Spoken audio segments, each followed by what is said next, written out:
एक खूबसूरत गांव था जिसका नाम सब्ज नगर था। सब्ज नगर हरे भरे खेतों, ठंडी हवाओं और मेहनती किसानों के लिए मशहूर था। इसी गांव में एक नेक दिल किसान हमीद रहता था। हमीद जवानी से ही बहुत मेहनती और ईमानदार आदमी था। उसके दो बेटे थे, काशिफ और शाइब। काशिफ दिल का अच्छा था, लेकिन हद से ज्यादा लापरवाह और नादान था, जबकि शाइब ज़द्दी और शहरत पसंद तबीयत का मालिक था। हमीद की बीवी रुक्सी एक सादा दिल और मेहनती औरत थी। वो हर रोज सुबह सवेरे उठती, खाना बनाती और अपने शौहर के साथ खेतों में काम करने चली जाती। लेकिन दोनों बेटे खेत में काम करने से जी चुराते थे। उनका दिल बस खेल कूद, शहर जाने और अच्छे कपड़े पहनने में लगता था। एक दिन रुक्सी ने दोनों बेटों से कहा, बेटो, तुम्हारे अब्बा सुबह से शाम तक खेत में काम करते हैं, जरा उनका हाथ बटा दिया करो। काशिफ ने कंधे उचकाते हुए कहा, उम्मा, हमें खेतों में जाने की क्या जरूरत है? हम कोई मजदूर थोड़ी हैं। शाइब ने भी फौरन कहा, हाँ, हमें शहर जाकर बड़े काम करने हैं। हम भी हीरो बनेंगे, मजे करेंगे। खेतों में मिट्टी में हाथ गंदा करने का कोई शौक नहीं। हमीद ये बातें सुनकर बहुत उदास हुआ, मगर कुछ न बोला। वो जानता था कि जब तक बेटे अपनी मेहनत का अंजाम नहीं देखेंगे, उन्हें समझ नहीं आएगी। इसी दिन शाम को जब हमीद खेत से वापस आ रहा था, तो रास्ते में एक बूढ़ा मुसाफिर मिला। वो बहुत थका हारा था और बोला, बेटा, मैं जंगल से आ रहा हूँ, रास्ता भटक गया हूँ। क्या आज रात तुम मुझे पनाह दे सकते हो? हमीद ने कहा, जी हाँ बाबा, आप हमारे साथ चलें। हम आपको खाना भी देंगे और रात का आरामदा बस्तर भी। घर जाकर हमीद ने बूढ़े को खाना खिलाया और आराम के लिए जगह दी। रात को वो बूढ़ा मुस्कुरा कर बोला, बेटा, तुम बहुत नेक दिल हो। तुम्हारी मेहमान नवाजी के बदले में मैं तुम्हें एक राज बताता हूँ। इस जंगल में एक जादूगरनी रहती है, जिसके पास जादुई बीज और जादुई पानी है। अगर वो तुम्हें मिल जाए तो तुम्हारी जिंदगी सनूर जाएगी। लेकिन खबरदार, वो जादूगरनी बहुत जालिम है, इंसानों को देखते ही पत्थर का बना देती है। हमीद ने कांपते हुए कहा, बाबा, मैं तो एक आम किसान हूँ, मैं उससे कैसे लड़ सकता हूँ? बूढ़े ने कहा, हिम्मत है तो कल सुबह मेरे साथ चलो, मैं तुम्हें उसका ठिकाना दिखाऊंगा। लेकिन तुम्हें बहादुरी और अक्ल से काम लेना होगा। अगली सुबह हमीद बाबा के साथ जंगल गया। वहां घने दरख्तों के बीच एक पुराना टूटा हुआ महल था। बाबा ने आहिस्ता से कहा, यही है उस जादूगरनी का घर। खबरदार, कोई आवाज न करना। अंदर एक कमरे में वो जादुई बीज और पानी रखती है। हमीद आहिस्ता आहिस्ता अंदर गया। जादूगरनी सो रही थी। वो दब्बे पांव कमरे में गया और बीज और पानी की बोतल उठा ली। जैसे ही वो बाहर निकलने लगा, जादूगरनी जाग गई और जोर से चीखी। कौन है? हमीद दौड़ पड़ा, लेकिन जादूगरनी ने उस पर जादू फेंका। हमीद बाल बाल बच गया और भागता हुआ जंगल से बाहर निकल आया। बूढ़ा बाबा खुश होकर बोला, शाबाश बेटा, तुमने वो हासिल कर लिया जो मैं पिछले 90 सालों से नहीं कर सका। अब इन बीजों को अपने खेत में बो दो और उन पर ये पानी छिड़क दो। सुबह जब सूरज निकलेगा तो तुम्हारे खेत सोने की फसल से भर जाएंगे। हमीद ने ऐसा ही किया। अगली सुबह उसने देखा कि उसके खेत में सोने जैसी चमकती हुई फसल खड़ी है। उसने वो फसल बीची और इतने पैसे कमाए कि उसने अपनी परानी कुच्ची झोंपड़ी बेचकर एक पक्का मकान बना लिया। लेकिन दोनों बेटे अब भी समझदार न बने। वो शहर जाते, पैसे उड़ाते और फजूल खर्चियां करते। एक दिन उन्होंने घर की तिजोरी तोड़ दी और सारी जमा पूंजी लेकर चले गए। रुक्सी बहुत रोई और हमीद को गुस्सा आया, लेकिन उसने कुछ न कहा। कुछ दिन बाद हमीद की तबीयत खराब रहने लगी। उसने बेटों को पास बुलाकर कहा, बेटो, मुझे लगता है कि मैं ज्यादा दिन जिंदा नहीं रहूंगा। मैंने अपनी सारी जिंदगी की कमाई जमीन में गाड़ दी थी ताकि तुम लोग एक दिन उसका सही इस्तेमाल कर सको। अगर चाहते हो कि तुम्हारी जिंदगी सुनौर जाए तो जमीन की खुदाई करो और खेत में मेहनत करो। काशिफ और शैब को लालच हुआ। उन्होंने पूरा खेत खोद डाला, लेकिन कुछ न मिला। फिर हमीद ने उन्हें बीजों की एक थैली दी और कहा, इन्हें खेत में बो दो, 4 महीने बाद तुम्हें इनाम मिलेगा। बेटों ने उन बीजों को बो दिया। 4 महीने बाद खेत हरी भरी फसल से भर गया। इस बार दोनों भाइयों ने फसल काटी और बाजार में बेची। उन्हें बहुत मुनाफा हुआ। काशिफ ने कहा, आबा, अब हमें समझ आ गई है कि जमीन ही असल खजाना है। अगर हम मेहनत करें तो हम कभी भूखे नहीं रहेंगे। हमीद मुस्कुराकर बोला, बस बैठो, यही सब तुम्हें सिखाना था। जमीन पर मेहनत करोगे तो जिंदगी भर खुश रहोगे। इस दिन के बाद काशिफ और शैब ने शहर जाना छोड़ दिया। वो रोज खेत में जाते, मेहनत करते और दियानतदारी से जिंदगी गुजारते। आहिस्ता आहिस्ता सब्ज नगर में उनके खेत सबसे जरखीज और खूबसूरत बन गए। ये कहानी हमें सिखाती है कि मेहनत और सब्र ही असल खजाना है।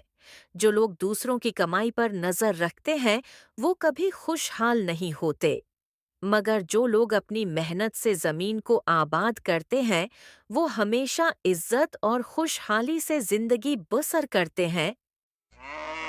गांव गोंदपुर में एक बूढ़ी औरत रहती थी, जिसका नाम नूरानी उम्मा था।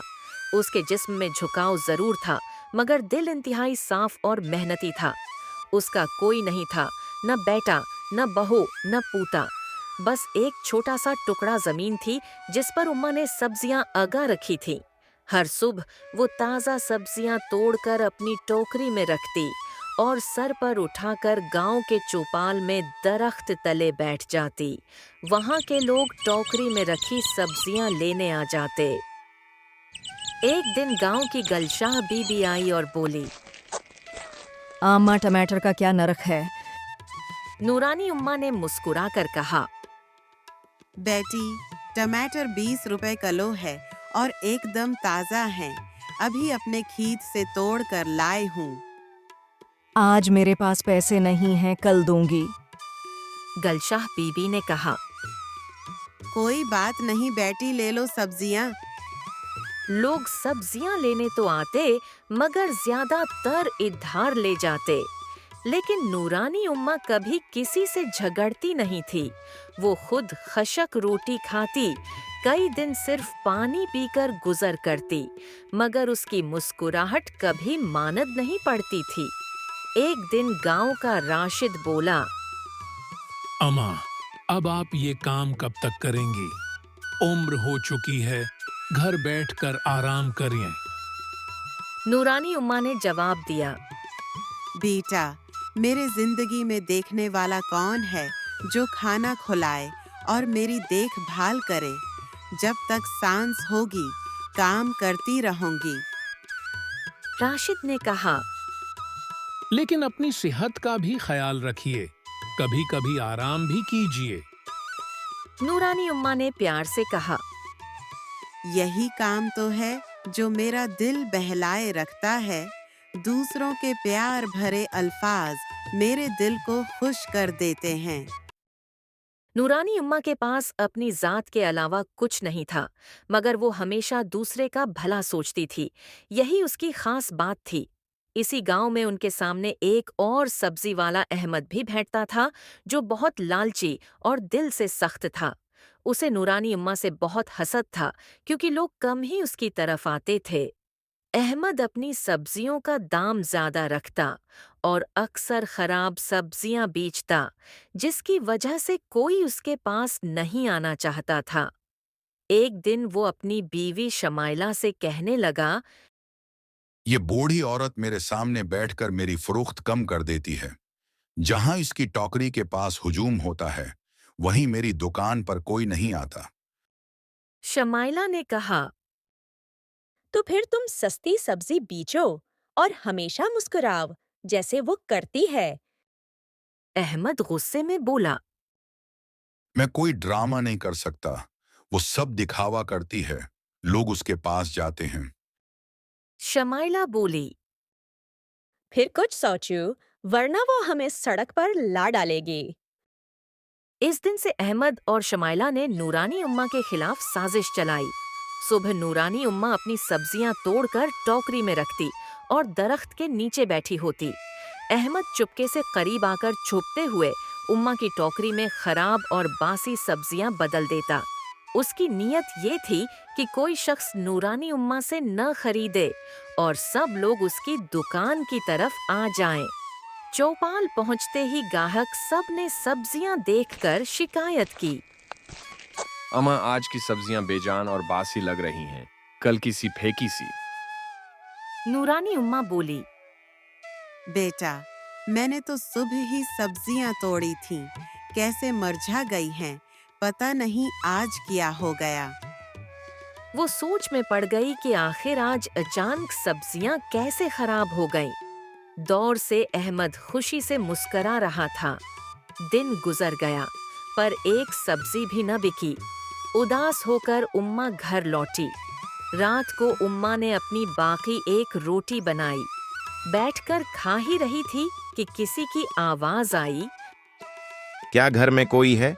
मैं कई दिन से भूखा हूँ। इम्मा बाहर आए तो एक बाबा जी दरवाजे पर खड़े थे। हाथ में एक पुरानी टोकरी थी। नूरानी उम्मा ने कहा।